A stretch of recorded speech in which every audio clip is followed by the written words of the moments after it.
Dairy cattle of all the livestock species are probably the calmest of all the cattle that we have to work with and are very easy to train. Part of it's because of the way these cattle are raised. They are pulled from their mothers and managed by humans from the start, and they are very easy and docile to work with. So that makes them an ideal project for a young person. Now, it's very important when you're starting to think about selecting a project for a young person that they match up with the animal. These heifers are very well matched to the young ladies that are holding them. They can always push over you, run over you if they're startled. Dairy cattle are probably the least likely to kick, but it's always a possibility, particularly when you're starting the training process on these cattle. So you do have to be careful about that. But try to stay in front of the animals like they are right here, have control of their head, and avoid those feet.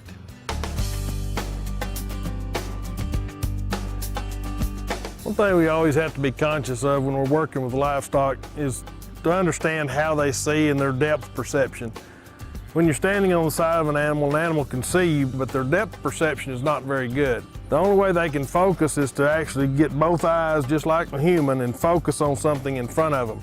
There's kind of a blind spot right in front of the animal, and they have to look down and put their head down a lot of times to focus on things. So you want to make sure that they're comfortable with you, and we deal with the flight zone of cattle, and dairy cattle have a smaller flight zone because of the way they're raised and imprinted on humans early in their life. So their flight zone is much smaller and allows the people to work next to the front of the cattle and very close to them earlier than we did perhaps with beef cattle. So this is one area where it's an advantage for young people to be working with these cattle. They're not as likely to try to run away from them and jerk away from them in the training process.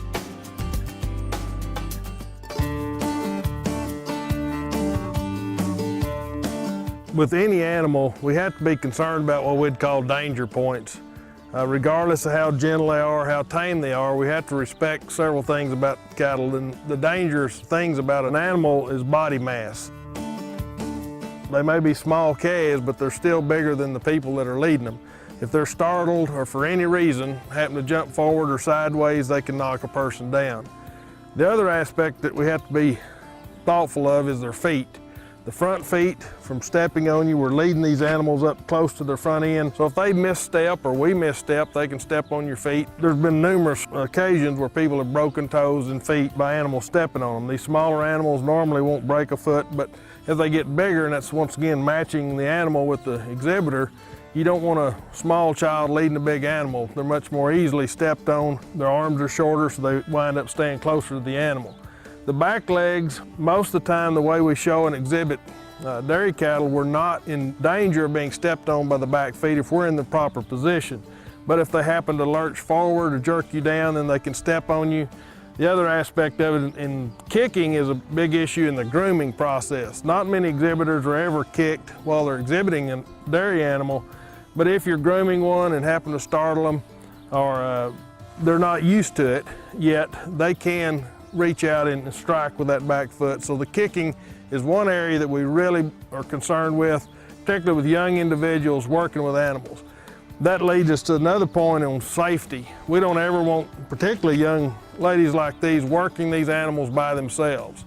We always want a parent or somebody supervising that activity, and even just for a short moment, injury can occur to that individual, which will affect them in the way they handle and work with livestock for the rest of their life. So we want to make sure that we have supervision anytime we're working with livestock.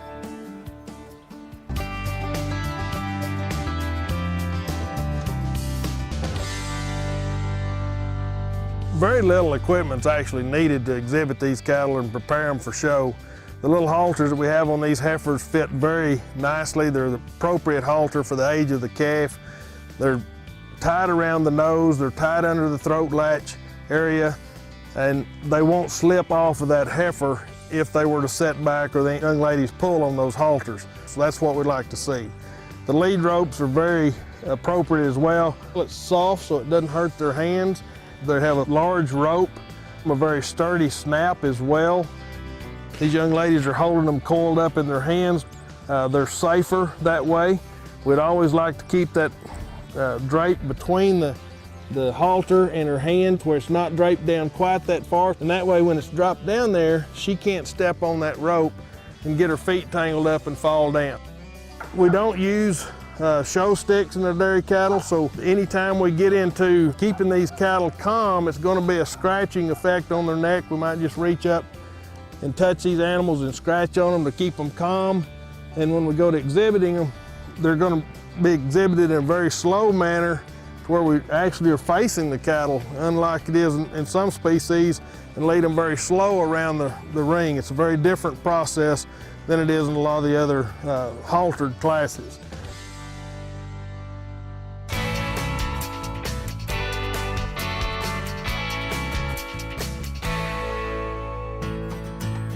When we're placing a halter on an animal, we want to make sure that we have them caught where we can at least restrain them, and I like using the end of the lead rope to do that. As approach an animal, drape that lead rope over their neck, and then be able to hold that to kind of secure them until we're ready to put the halter on. Once I do that, then I'll reach under their neck with these particular halters, bring it up over their nose, and you want to make sure it's tight enough. So always make sure they're pretty snug when you put them on. They come up under the chin, up under the jaw and the throat latch area on these calves. And this halter fits very appropriate for this calf. Once we get the halter on, then we can pull our lead rope off and be ready to lead the animal.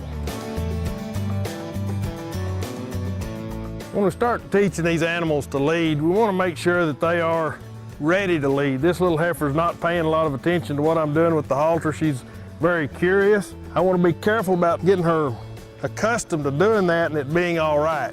That's something, if we were exhibiting the animal, would be a problem. So we want them to respect our position. So if she keeps doing that, I'm probably going to need to discipline her at least a little bit to keep her from doing that, but I sure don't want to be mean to her, but I'm going to just pull her head away from me a little bit to try to keep her from trying to lick me, because that's something we don't want them to do. As a young person, it's fun to do that, push on their head and mess with their head and scratch their head. The natural instinct of an animal, if you push on their head, they're going to push against you, and that starts them to learn to butt an individual or push on an individual, and you don't want that to happen. So if I'm going to start leading this little heifer, I need to get her to where she's off balance a little bit, so I'll pull her from one side to the other and just get her to coming toward me a little bit. If she wants to stop, that's fine, we'll just start over. But once again, if you can keep them off balance, and this is a place where a youngster would sure want an adult supervising that process, but once again, we may have to pull them side to side to get them to move and get them off balance. When you stop them, you want to turn and face them and hold their head up.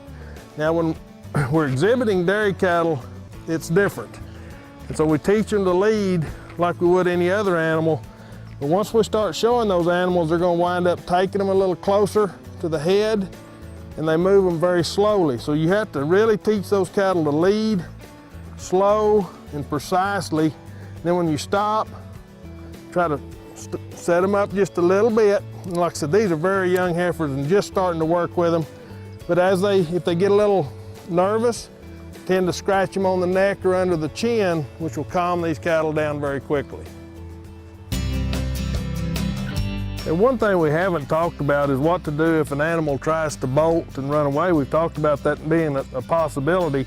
If you are big enough, one thing you can do is if they run off, they're going to be going past you. And I kind of like to squat and put my hip into them. Now, this young lady may not be big enough to do that, but you don't want to try to stand right beside them and pull back on them or they can drag you. So the main thing you want to try to do is to turn their nose just a little bit. But that's what we'd like to try to do, is to slow them down, get them to turning rather than running straight off. Keep your legs bent, pull back, and try to pull her around. If she ever gets you tipped forward though, that's when I say turn loose.